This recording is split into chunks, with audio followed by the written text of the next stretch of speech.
приїхала із Португалії, у неї талія, як балія, така смішна, як колобок. Ой, вже сміюся, а та зараза із Італії, що називається Наталія, така дурна, немов пеньок. Ой, а Оксана, така гламурно наблотикана, така худа, немов патик вона, а себе корче, як модель. А Віолета ніколи була не цілована, від мужиків, як заколдована.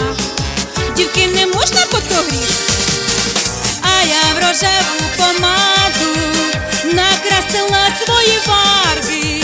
Буду тепер дівка файна, краще на ціле село. Тепер чекаю на принца, а може на олігарха, щоб жити у Голлівуді, там, де знімають кіно.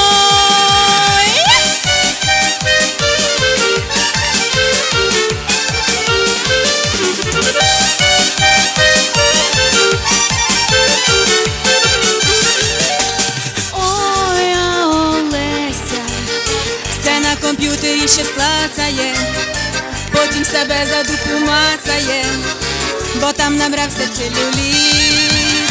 Ой, яка носька своїми свинями і смальцями понаробляє прями пальцями і засинає на обід.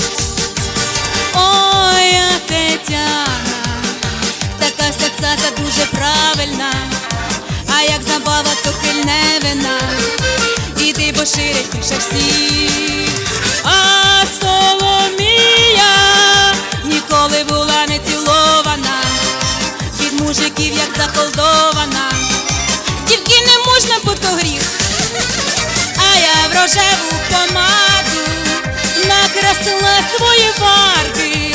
Буду тепер дівка файна, краще на ціле село.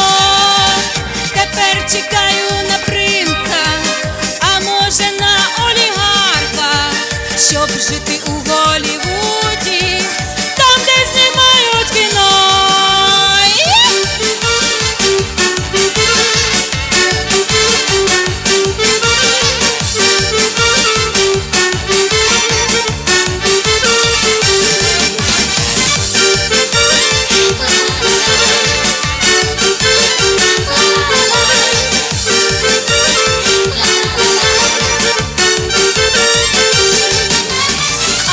Рожеву помаду накрасила свої фарби. Буду тепер дівка файна, краще на ціле село. Тепер чекаю на принца, а може на олігарха, щоб жити у Голлівуді.